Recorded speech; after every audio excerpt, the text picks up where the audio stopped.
Hi, this is Jacob Hornberger, president of the Future of Freedom Foundation, and this is the Libertarian Angle, the show, as you know, that brings you the libertarian perspective on the burning issues of the day. Got a special guest today. He's not a libertarian, but he's a real expert in the Kennedy assassination, and I absolutely love his work. He's written two great books called Reclaiming Parkland and Destiny Betrayed that are absolutely fantastic expositions of the Kennedy assassination. In fact, I recall Oliver Stone praising Reclaiming Parkland. I assume he probably feels the same way about Destiny Betrayed. But Jim's one of these guys that has a real encyclopedic grasp of the facts and the all the circumstances of the Kennedy assassination. So I thought I'd bring him on and talk about the Kennedy assassination. Welcome to the show, Jim. Good day, Jacob.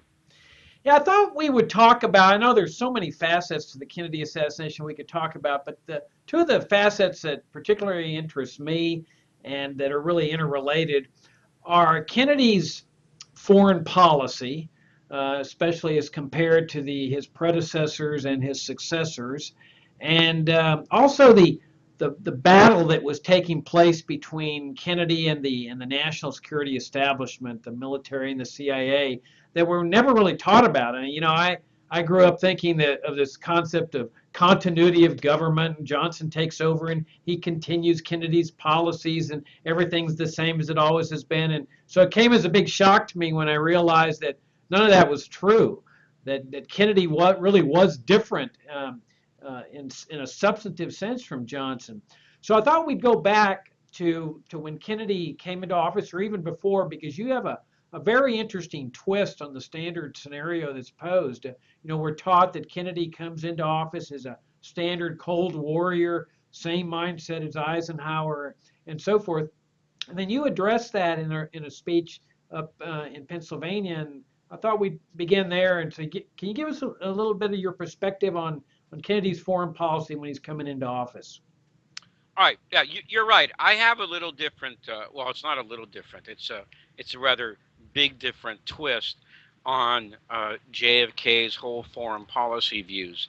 Um, Up until I gave that talk, you're talking about the Cyril Weck conference in Pittsburgh in 2013.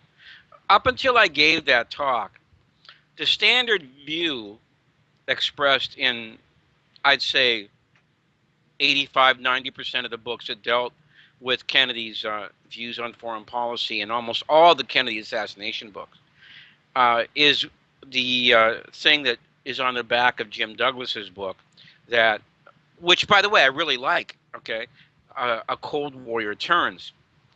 Now, that presupposes that when Kennedy came into office, he was more or less a Cold Warrior, and then the Cuban Missile Crisis turned him around on this, and he changed.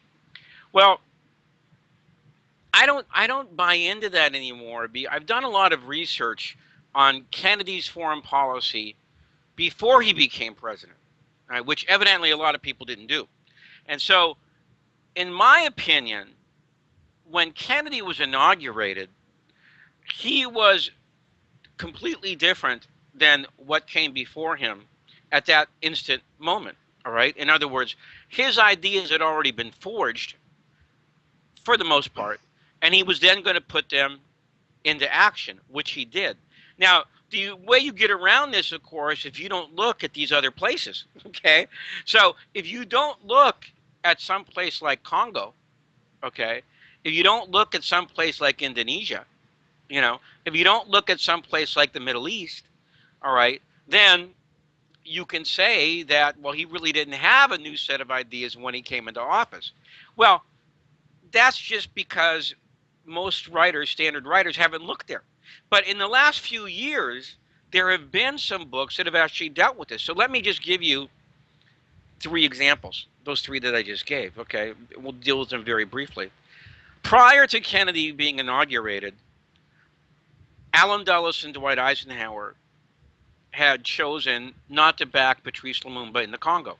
And in fact, they'd actually ordered his assassination, all right? And I don't think it's a coincidence that Lumumba was assassinated, okay, before Kennedy was sworn in. there's a couple of authors who believe that that was a deliberate move on Allen Dulles' part. Because when Kennedy got into office, he completely reversed America's foreign policy in the Congo.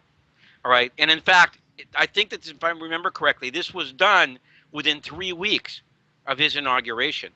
Now, it's very hard to ignore this because this is something that went on for almost all 3 years that Kennedy was in office, this bitter, huge struggle in the Congo.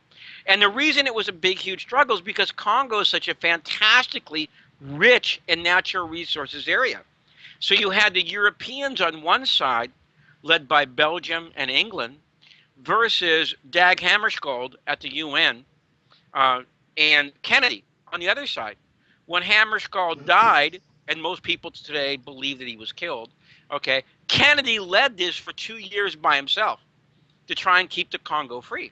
And then, of course, when Kennedy's killed, a pattern that echoes throughout almost every place in the world, Johnson and the CIA then switch back, and they end up backing the Belgians and the British, and Congo then becomes a victim of imperial, not colonial, but imperial policy led by Mobutu, and he ends up being the stooge for the European imperial powers. Okay, Indonesia, Allen Dulles and Eisenhower had okayed a coup against Sukarno in 1958, I think.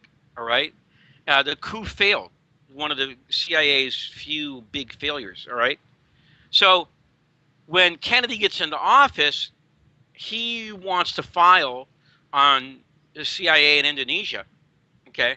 And Allen Dulles gave him a redacted file, okay? But between the lines, he told his brother, he goes, no wonder Sukarno doesn't like us. We tried to overthrow his government, all right? Now, one of the pilots, Alan Pope, in that CIA expedition had been captured. So JFK decided to make this a way to negotiate with Sukarno and prove to Sukarno that he was not going to try and overthrow his government again. All right. And so they actually exchanged letters. They actually met. All right. And JFK decided to go ahead and give a former colony of the Dutch, which had colonized Indonesia, called Papua, okay, or called West Irian, it was called back then, back to Sukarno.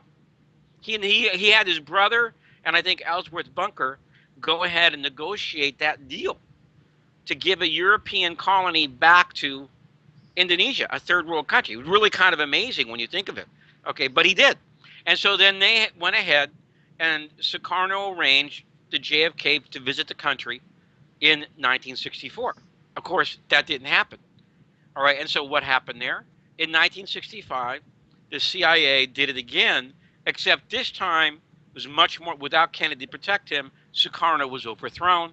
Suharto comes in and controls the government, and we know what happened there, the same thing that happened in Congo. All right, now, in Egypt, prior to Kennedy becoming president, John Foster Dulles, the Secretary of State, and Eisenhower, and let's not forget the vice president at that time, Richard Nixon, all right, they decided that they were not going to back Nasser, Gamal Abdel Nasser, the very charismatic, progressive, socialist leader of Egypt, for two reasons. Number one, he would not sign on to a Middle East agreement, okay? That is, John Foster Dulles liked to set up all these phony peacekeeping alliances throughout the world, you know, like CETO, the Southeast Asia thing. Okay, this one was called the Baghdad Pact. Okay, all right. And so Nasser did not want to sign on to that, and Nasser wanted to recognize Red China. Okay. For Dulles, that was enough to say he was a communist. Right? And so what happened was that Dulles backed out of a deal to build the Aswan Dam, the huge dam hydroelectric plant over the Nile River. So what did Nasser do? Nasser went ahead and dealt with the Russians. Okay, and of course, this made him even worse now in the eyes of Washington, because we had backed out of the deal, he had gone to the Russians, and now he really was a communist. Well, when Kennedy got into office, he told McGeorge Bundy, I think this was a real mistake on those guys' part. And I'm going to make it one of my priorities to rebuild the relationship with Egypt. Okay? And he did. All right? He rebuilt the whole total arrangement with Egypt. And he was anti, because, see, not only did Dulles want to pull away from Nasser, he wanted to back Saudi Arabia, which was a monarchy, of course. All right? Well, Kennedy was anti-Saudi Arabia. All right, and he backed Nasser in his importation of troops into the Yemen civil war, which was between essentially the monarchists backed by Saudi Arabia and the revolutionaries, who Nasser backed. All right, so those are three examples of Kennedy reversing Eisenhower, Dulles, Nixon policies, which we don't know about since nobody writes about. Okay, and those were all crucial areas of the world, okay, which the United States ended up reverting back, because in that last example I'm talking to you about, Egypt and the Middle East, Johnson again reverses Kennedy's policies there, and then when Nixon and Kissinger get in, they smash Kennedy's policies there. And this is one of the reasons, of course, that today the Middle East is such a mess. All right, but nobody talks about that, like I said.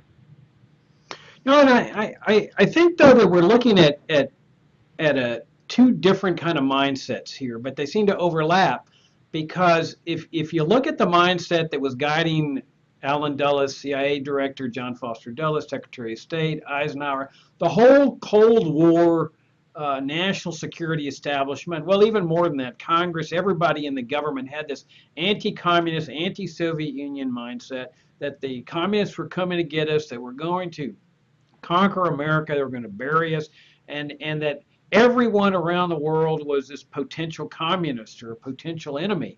So they were always on the lookout. They look at Arbenz, for example, in Guatemala, and the guy happens to be a socialist, and he brings in some members of the Communist Party, and all of a sudden there's an open door to the Soviet Union to come into the Western Hemisphere.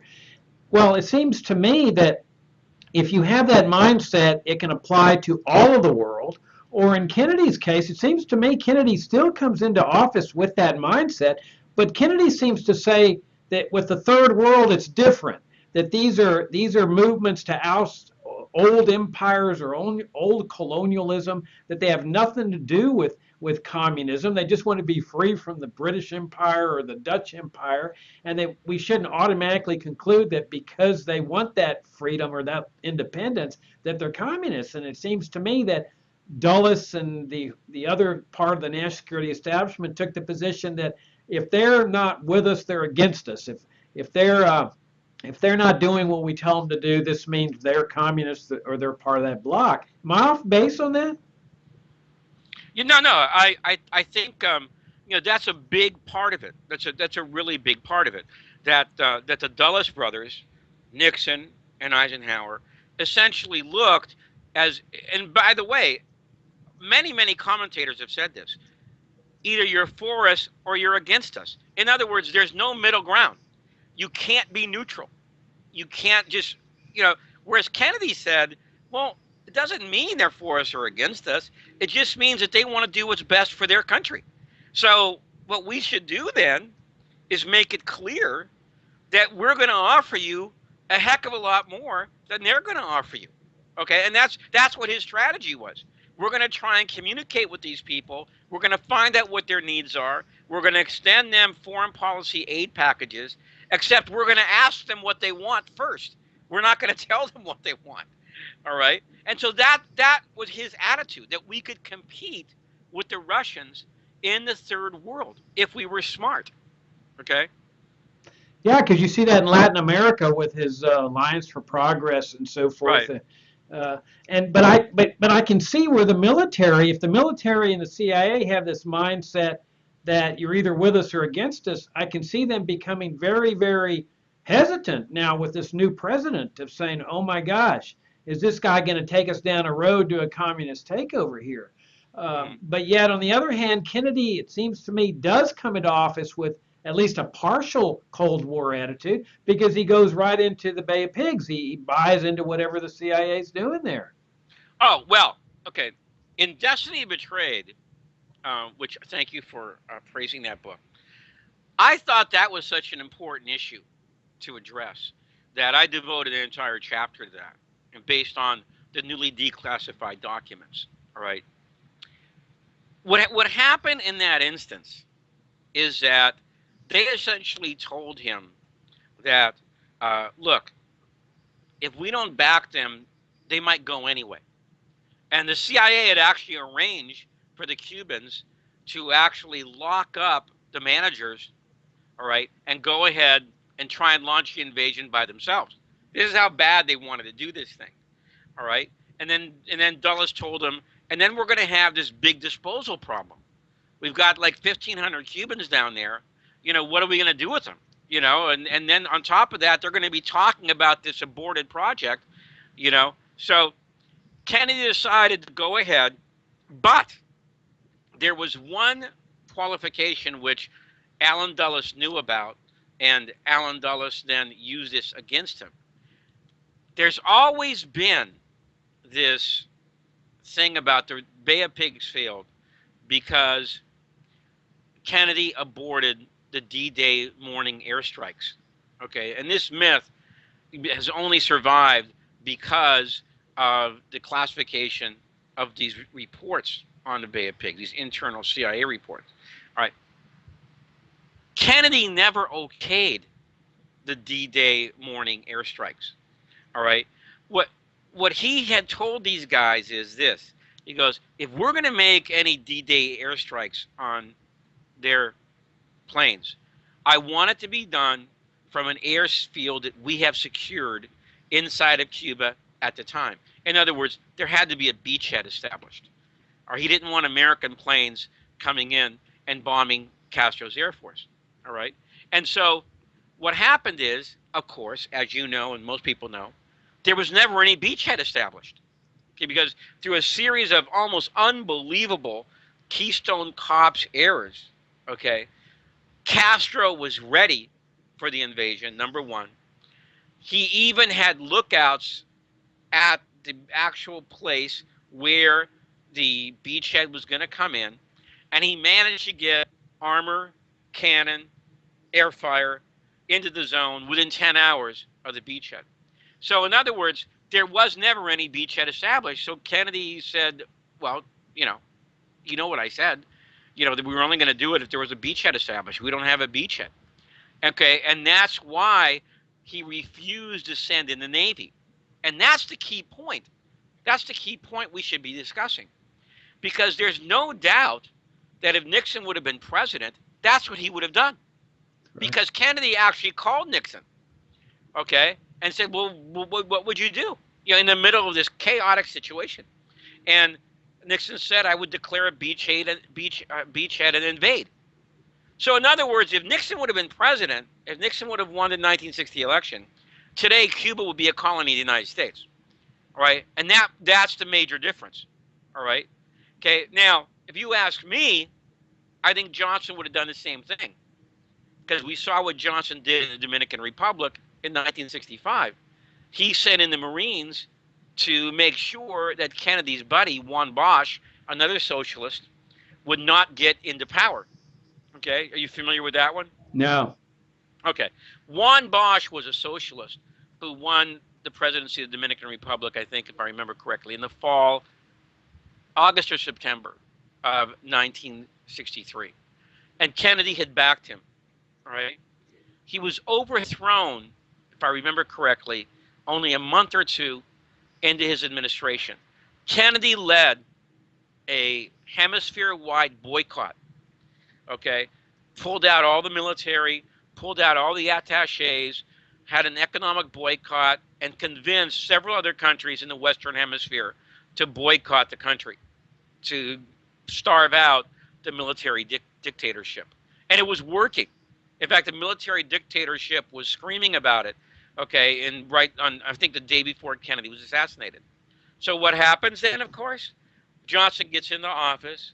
He backs the junta. Okay, when it looks like Bosch is going to be returned to power in early 1965. Okay, even though Johnson backed the junta. All right, what does Johnson do? He sends in the Navy and the Marines, and they make sure that Bosch doesn't take power. All right, so in my opinion, that's what would have happened with the Bay of Pigs. And Kennedy always looked at that. He even said it. How could I have been so stupid as to let them go? He always looked at that as being a terrible mistake. And I think this is what prepared him for the missile crisis. That he wasn't going to believe what those guys said, at face value anymore. Well, that's what was fascinating to me is that he takes personal responsibility. He says, like, this was a huge error in judgment on my part. He says that to the American people. But inside, it's clear that that's not the way he felt, that he felt like he had been double crossed. And Yes. he fires the head. I mean, here's this revered guy, Allen Dulles in the CIA, fires him, fires Right. his first assistant. And he Right. says, I'm going to tear the CIA into 1,000 pieces. Okay. He fired Allen Dulles, the head of the CIA. He fired his deputy, Charles Cabell. He fired the operations manager, Dick Bissell. He got rid of all three of them, and then he brought in his own guy, John McCone. And then he moved Bobby Kennedy over to a kind of informal ombudsman. All right. In other words, if you want to get anything through any of these covert operations, I want to see them. Okay. And so this is what happened, after the Bay of Pigs. All right. Because Kennedy actually was going to try and take charge of the CIA, which, of course, they did not like at all, period. All right. And so begins a real battle, okay, between the hardliners like Bill Harvey and Dick Helms, Howard Hunt, and David Phillips. These guys who had all been brought in by Dulles, and they were really and Lansdale, who they were really much more loyal to Dulles than they were the president. And in fact, when Dulles saw the writing on the wall during the executive office investigation of the Bay of Pigs, all right, and he saw that Kennedy was going to fire him, all right, he commissioned an article for Fortune magazine by a guy named Charles Murphy that began this whole myth of the D-Day airstrikes thing, all right? And when Kennedy saw the article, he was outraged, and he stripped Murphy of his Air Force Reserve status, okay? And Murphy wrote a letter to Lansdale saying, well, Kennedy was pretty pissed off at me for printing that article in Fortune. He stripped me of my reserve status, but it really didn't bother me because my allegiance wasn't to him, it was to Allen Dulles. Now, can you imagine a guy actually writing that down on a piece of paper, saying that he's my president, but I'm not going to listen to him, I'm going to listen to Allen? But that's a very good indicator of the way these guys thought. All right. Now, David Talbot's book that's coming out in November, okay, The Devil's Chessboard, I think should have a lot of this kind of stuff in there, okay, about a biography of Allen Dulles. It concludes with his clashes with Kennedy. Yeah. Well, right, and then if we jump forward all the way over to the Cuban Missile Crisis, it's clear to me that the aftermath of that crisis is that Kennedy feels the same way about the military establishment that he does about the CIA. Because when he gives that famous peace speech at American University, according to the two books that have recently been written about that, he doesn't consult with the military. He doesn't tell them what he's doing. And it seems to me that at that point, he doesn't trust their judgment. And especially when he starts doing the secret negotiations with Castro and with Khrushchev, and he leaves the military and the CIA out of that, it's clear to me that at that point, there's a war going on between the national security establishment and Kennedy. Yes, and I agree with that. Okay, I think that if you take a look at the transcripts of the missile crisis, and there's a very good book on this called The Kennedy Tapes, all right, which I advise everybody to read, all right, you'll see that really when it comes down to it, if it wasn't for Kennedy, we would have nuked Cuba. Or at the very least, we would have bombed the missile sites. Okay. Now, the problem with bombing the missile sites is that the Cubans had control of a lot of the armaments, okay, including what was called tactical nuclear weapons. All right. And so any kind of attack would have probably been met by those things. All right. And on top of that, Castro was firing on planes that were incoming, and they actually shot down a U-2. All right. And so any kind of plane attack, fighter jet attack on those missile sites would have been met by this ferocious anti-aircraft fire. All right. And you would have lost a lot of planes. So who would have known what would have happened? Well, Kennedy decided to reject all those options. All right. And he decided on this so-called boycott or quarantine or blockade of the island. But here's what a lot of people don't know. At the time of the effectiveness of the blockade, Khrushchev had installed all the missiles. So the blockade was nothing but window dressing. All the missiles were already installed, and it would have taken them only like 6 hours to prepare to launch.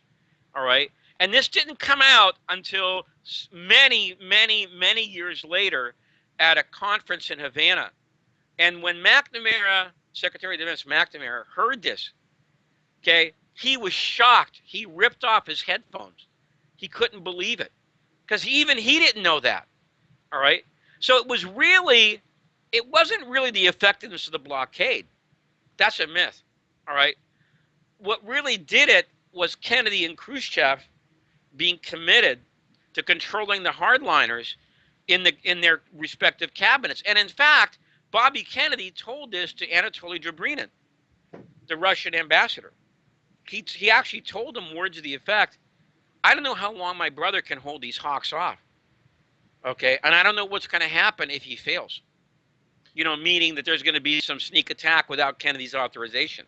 So he tried to get that impression to Dobrynin, and Dobrynin got it to Khrushchev, and I think that was the thing that managed to settle the whole conflagration.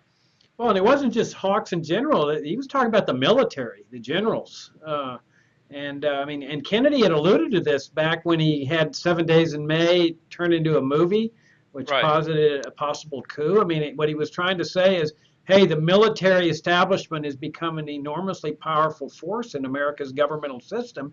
And it was essentially repeating what Eisenhower had said in his farewell address. So all of a sudden, the Cuban Missile Crisis was resolved. And isn't it true that the military wanted him to drop those bombs and to attack? Oh, yeah, right. Because remember what LeMay said, Air Force General Curtis LeMay, when Kennedy was talking about the blockade. He said, I see this as a Munich, Mr. President. This will end up drawing us, of course, anybody who ever said Munich, because that was the famous meeting at which the British and the French gave in to Hitler over Czechoslovakia, and 9 months later, Hitler took over Czechoslovakia. Okay, right. So in other words, that's what that was all about. Very terrible thing to say, Okay, right. And so, yeah, those guys were all for. They were all for going ahead and attacking the country. There's no doubt about that. They wanted to attack Cuba.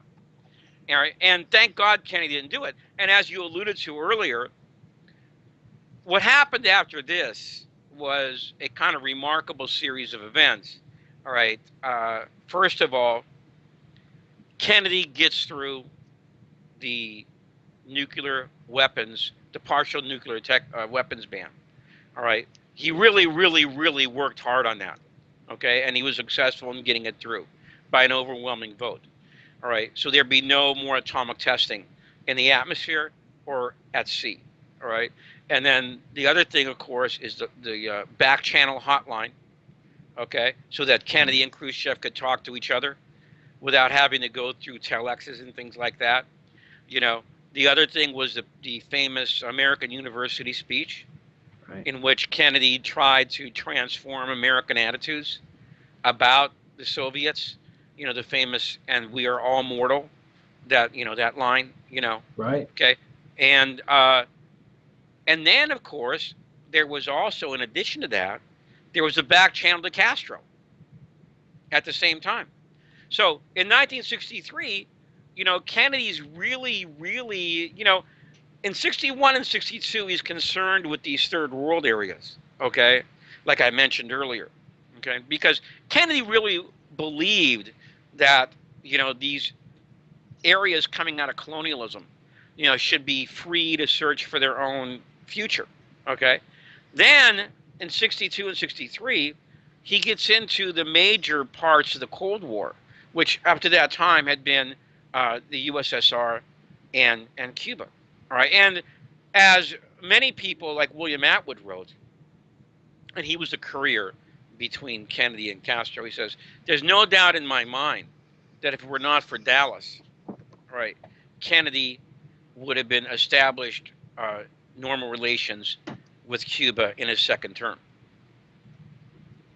Well, yeah, and that would have threatened the whole Cold War machine, everything that came after that. It would have threatened the Vietnam War because Kennedy was already pulling troops out. I mean, it seemed to me that Kennedy had a breakthrough that after the Cuban Missile Crisis, where he said, this doesn't have to be. We can live in mutual coexistence, much like the United States is doing with Vietnam today, which is a communist regime, or has done with China. That Kennedy saw that could be done at the time. And not only did that fly in the face of this Cold War mindset that was guiding Dulles and Eisenhower and the whole national security establishment, it was threatening this entire apparatus, defense contractors, and the whole thing that came after that, which of course Johnson went along with. So, I mean, it seems to me that Johnson really did change the directions from what Kennedy was going to do. Well, a good parallel would be what happened in the United States after FDR died. All right. See, Roosevelt was able to control the extremists in his military and in his cabinet. All right. Truman, who didn't have a lot of experience with foreign policy at that time, in fact, almost none, couldn't. So when FDR died, the post-war world that Roosevelt was constructing, okay, completely fell apart within the space of a year or two. And so therefore the Cold War was on. All right. He couldn't fend off these all the people in the cabinet and in the military who wanted to bring this on, this rivalry between the United States and Russia. Well, Johnson was so unsophisticated as a foreign policy thinker. He didn't have anywhere near the insight or the cosmopolitan view that Kennedy did. All right. His view of the world sort of matched, what these hawks who Kennedy had managed to keep at bay, these guys in the military, these guys in the CIA, etc., even some of the people on his own staff, his views matched theirs. And so that's why you had that turnaround. But even on that, if you take a look at Vietnam, slowly but surely, what happens? Pierre Salinger leaves, George Ball leaves, McGeorge Bundy leaves, finally McNamara leaves, and that's 1967. So like one a year, these guys were leaving the White House because, they realized that Johnson's views, on foreign policy were not anywhere near what Kennedy's were. No, Johnson fell right into the same mindset that had come before Kennedy. So Kennedy really was different. In any event, Jim, we're out of time. It's great to have you on the show. Appreciate you taking the time and sharing your insights with us. Okay, thank you very much, Jacob. Yeah, I want to repeat your books, Reclaiming Parkland, fantastic book, Destiny Betrayed. And also, I forgot to mention your website, ctka.net, Citizens for Truth and the Kennedy Assassination. Fantastic website. You can keep up with all the things that are going on and new developments in the investigation of the Kennedy assassination. So thanks again, Jim. And okay, thank you so much, Jacob. You're welcome. Bye-bye.